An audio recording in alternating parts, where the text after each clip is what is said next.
Swastiastu Pak Dewa. Nggih, napi niki prosesnya niki. Proses untuk memakini landing karangan. Landing karangan. Nggih, betul. Napi malih. Nah, niki satenya niki suksmaningnya napi sebenarnya di dalam mejibung kan. Iringan gibungan duwe. Iringan gibungan duwe. Akehipun warnanipun macam solas. Pinih untat mawas teu urutan. Aler maka di urab-uraban utawi olah-olahan utawi lelawaran.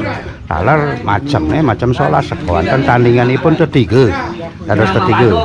Sane asiki mawas teu sekar di bunga. Sane nomor kalih mawas teu hebat patung. Sane nomor 3 mawas teu penyon. Wantah mepakayunan sang nangon karya jagi nambahin mangde metagep benten sana muas ke olah-olah. Nah niku gumanti hubungan duwe sane kewari sang ring anak lingsir kiraga sane rien.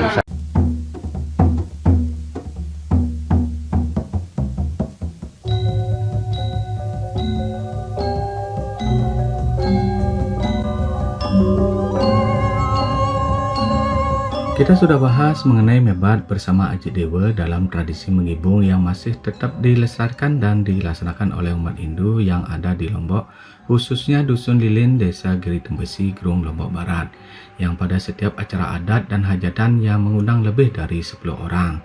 Full video bagaimana keseruan prosesi mebat massal dengan memotong atau nampas celeng seberat 1,5 ton selama prosesi karya ngaben massal kolektif Dusun Lilin Giri Tembesi Lombok ini bisa saksikan di channel ini.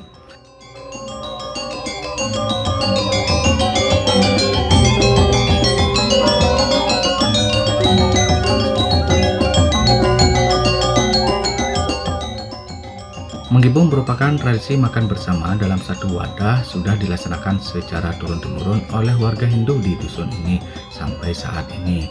Kita tahu sejalan dengan perkembangan zaman, tradisi menggibung relatif mengalami penurunan intensitas pelaksanaan, terutama di daerah perkotaan. Di Bali pun hanya beberapa daerah yang melaksanakan tradisi ini seperti Karangasem dan Kelungkung. Untuk Kelungkung penyebutannya pun beda dengan istilah negakan. Saya pernah ikut dalam tradisi negakan di Kelungkung ini, khususnya di Dingan. Videonya ada di channel ini.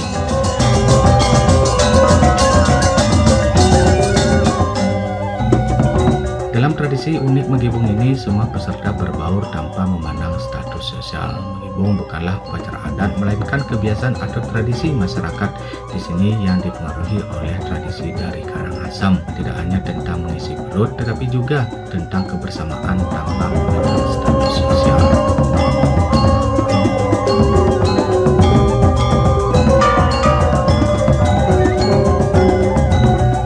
Simbol daripada menggibung itu adalah orang tua kita zaman dulu itu untuk mengatur daripada bahan yang seadanya bisa tercipta, sehingga artinya saudara-saudara kita itu bisa menikmati gitu dengan bahan yang sedikit tetapi nikmatnya luar biasa dengan berbagai jenis olahan yang dibuat.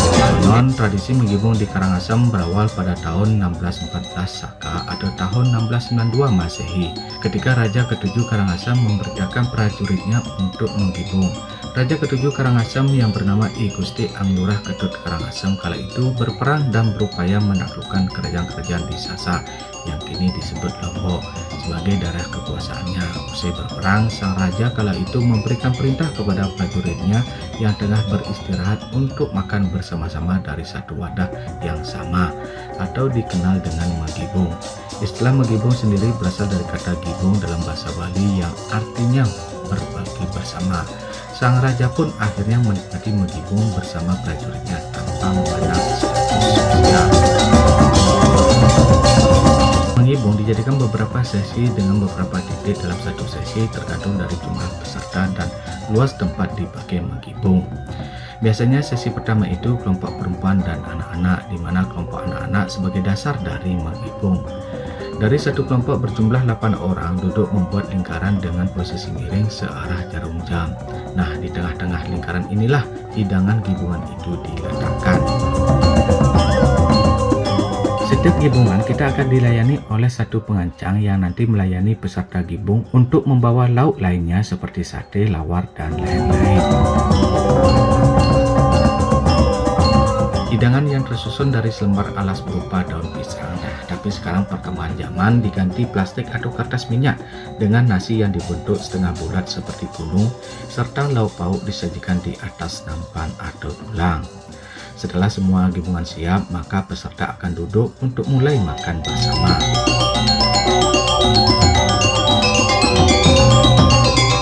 Nasi gibungan berupa gundukan nasi yang ada ditata di atas sebuah alas berukuran sekitar 60 x 60 cm. Dalam penyajian lauknya pun berurutan, tidak semua lauk disajikan langsung bersama nasinya, tetapi secara bertahap. Lauk pauk dalam menggibung ini terdiri dari masakan tradisional Bali yang terdiri dari hidangan seperti lawar, sate yang disebut karangan, rujak, rawon atau balung, dan tambahannya sayur olah yaitu sayur seperti sayur urap dengan bumbu sambal santan. Oke, kita sekarang menjibung. Pertama-tama adalah lawar dan komoh, di mana ini adalah hidangan lawar pertama atau sekar gibungan, karena di tahap selanjutnya juga ada lawar-lawar lain karena ada 3 hidangan lawar dengan berbagai jenis lawar yang ada, sedangkan komoh hanya dapat sekali.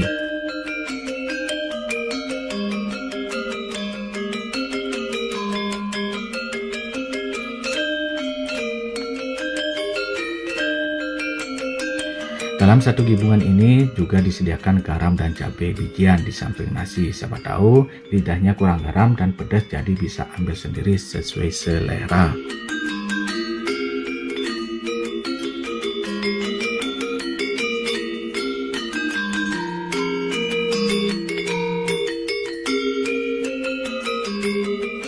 Nasi gibungan diambil yang ada di depan kita. Kita tidak boleh mengambil nasi yang ada di depan peserta lain.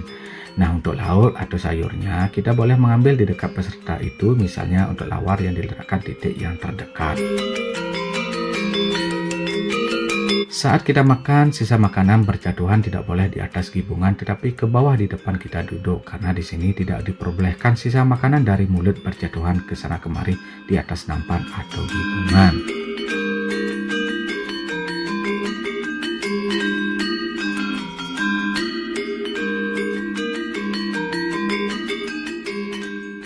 Menu selanjutnya adalah rujak. Ini adalah biasanya ditunggu oleh peserta laki-laki karena memang rasanya mantap dan pedas. Dan inilah yang menjadikan warna gibungan menjadi merah karena rujak ini dari darah babi.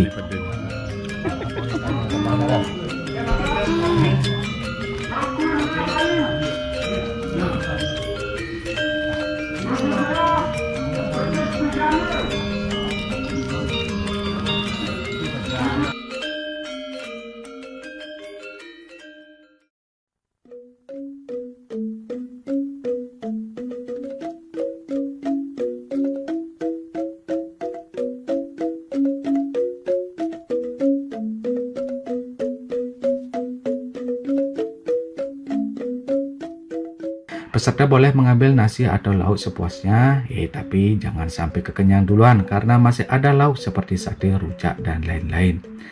Para pengancang akan bertanya dulu apakah kita mau nambah nasi dulu atau penghubung istilahnya sebelum sate dan menu lainnya disajikan.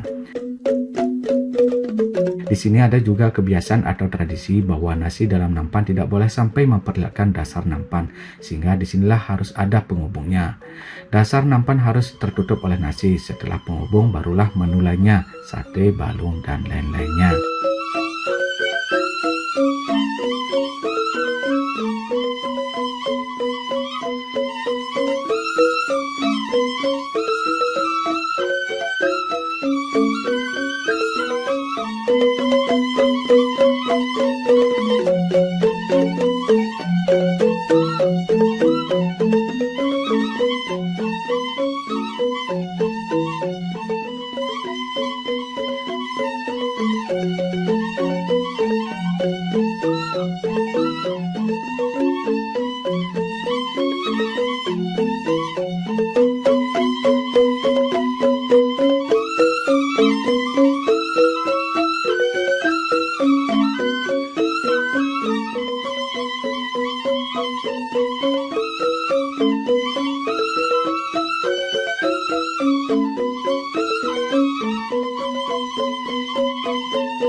menu sate, sebelumnya dagingnya dilepas dulu dari katenya yang dilakukan oleh salah satu atau dua peserta.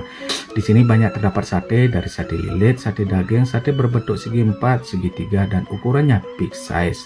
Semoga yang penasaran dengan macam-macam sate secara jelas, silakan cek videonya di channel ini.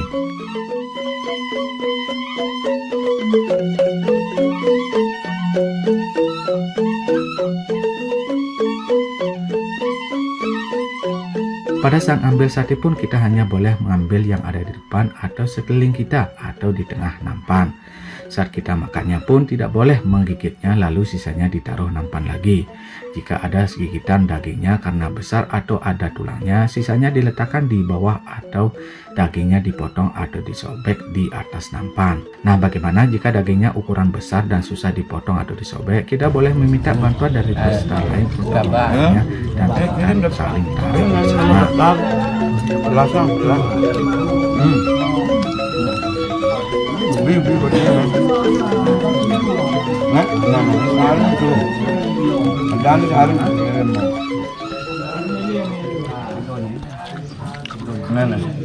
Foto nak, lagi tu.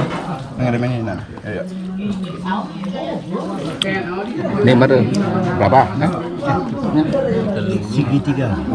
Ada apa dana? Segitiga masih. Pucuk lu. Yang bahasa Indonesia segitiga. Mau cuma rebat ada. Persegi. lebih kurang ni. Jarang. Apa paman ibu Bali ni ndok sikit anu ni kau ke ikan kubah marinan ha. Cah. Oh ya, cah. Mak cah tu. Kaya ni Cah. jangan ni kenal ni kurang-kurang mak ami ni dah punya ngerti. Yang ada nasi anu. Marci dah pasti dah. Anak anu kena ni. Oh lah ya. Yo mau kena nasi yo. Kadang-kadang mudah nak kubur. Sabar maju kena ya. Satu. Sabar maju. Kau nak bingung ada wajah habis ini. Kenapa kamu bangun ada umat?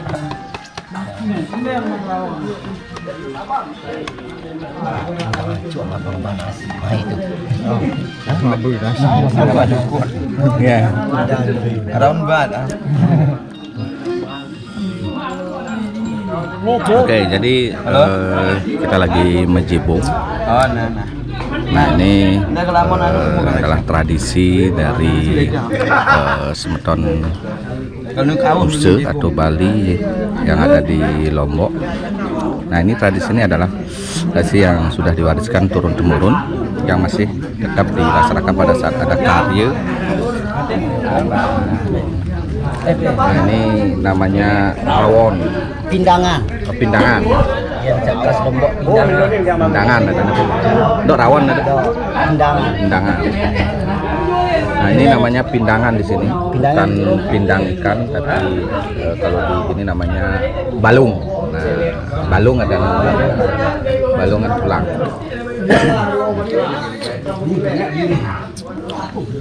Eko mau sinduka apa jadi? Eko. Oke, ini dia. Panas.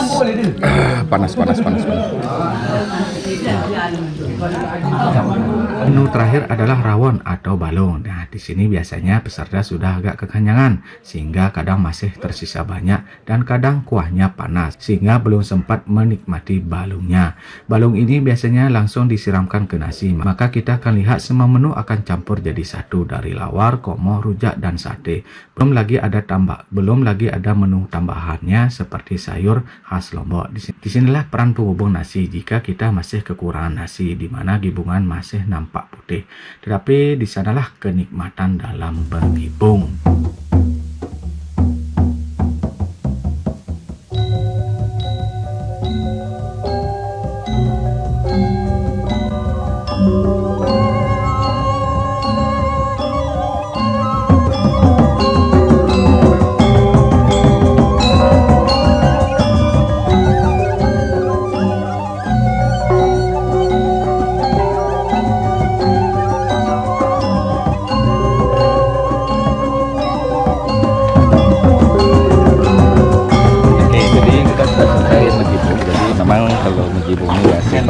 sisanya. Nah seperti ini banyak yang masak.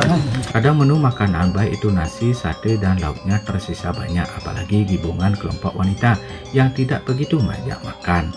Sisa gibungan ini nantinya dibawa oleh warga yang mempunyai nasinya atau kadang diminta oleh peserta lainnya untuk makanan piaraan.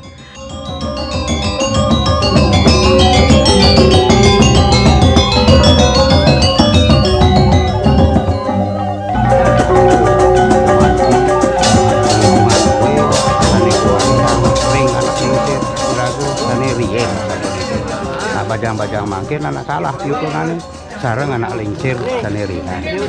Hal ini orang tua kita menciptakan seperti itu karena anggotanya boleh dikatakan menjadi satu, kan begitu.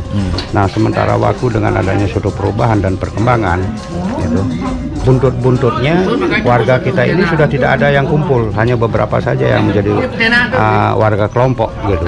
Yang lebih banyak adalah warga terpencar, ada yang di BTN, ada yang di perkotaan juga gitu. Nah ini membuat suatu kesulitannya Pak Das. Yang pertama itu ya, pertama sekali sudah itu anggota kita sulit karena kita terpencar. Terus yang kedua lahan yang akan semakin sempit kita miliki. Dulu 4 hari minimalnya 4 hari, kalau sekarang 80 meter sekurang 1 hari. Nah inilah yang membuat suatu kendala besar, sehingga generasi penerus itu pada akhirnya mengambil jalan pintas. Ada yang menggunakan dengan sistem pemesanan gabungan dan ada pula yang menggunakan sistem prasmanan.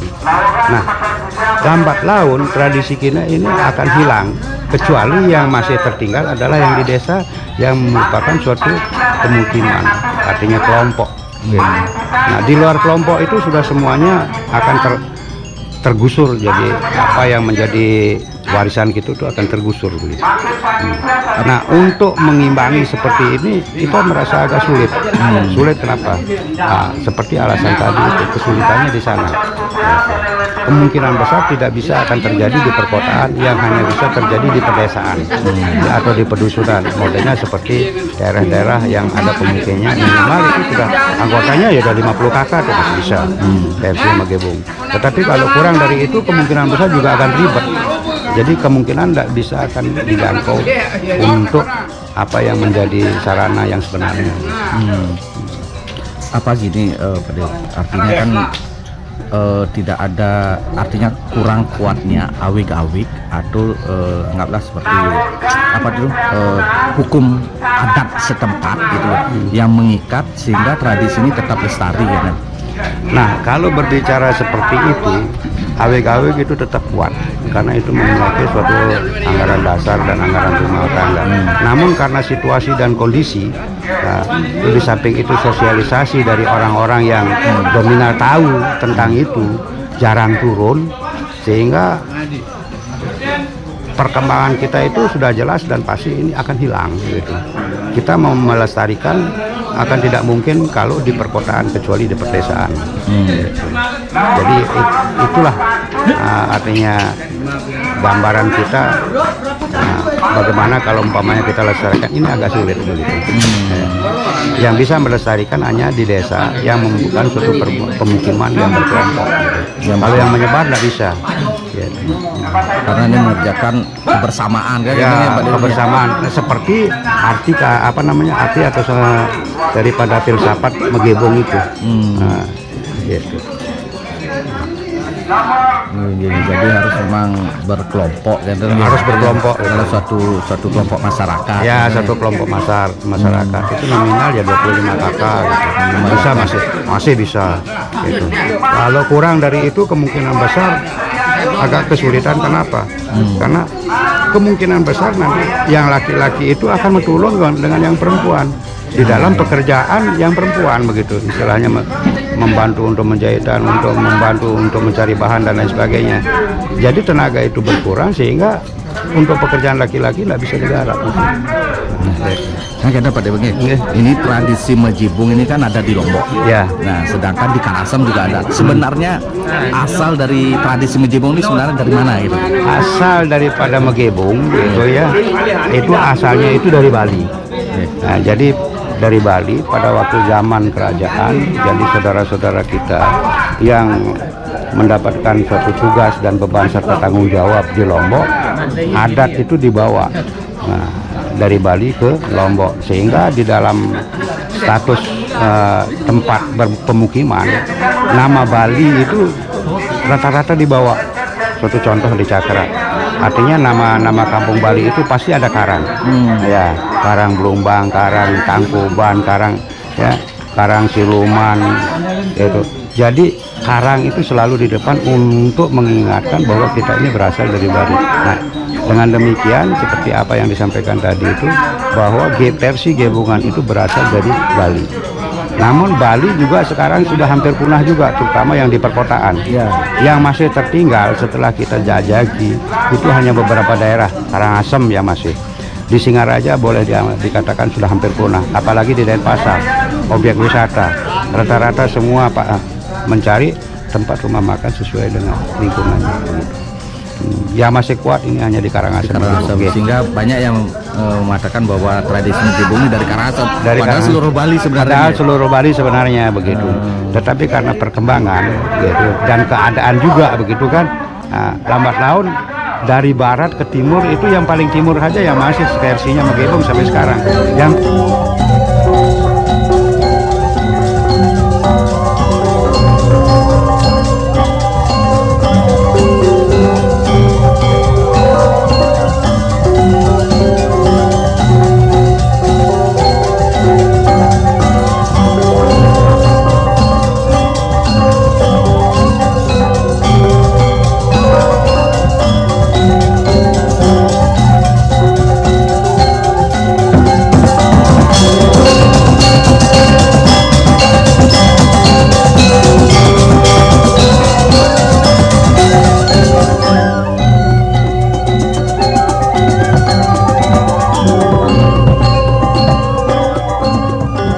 Itulah kenikmatan dalam menggibung, di mana kita berharap tradisi menggibung ini tetap lestari, karena tradisi menggibung ini terdapat beberapa nilai yang terkandung, yaitu nilai kekeluargaan, nilai kebersamaan, nilai religius, dan nilai toleransi.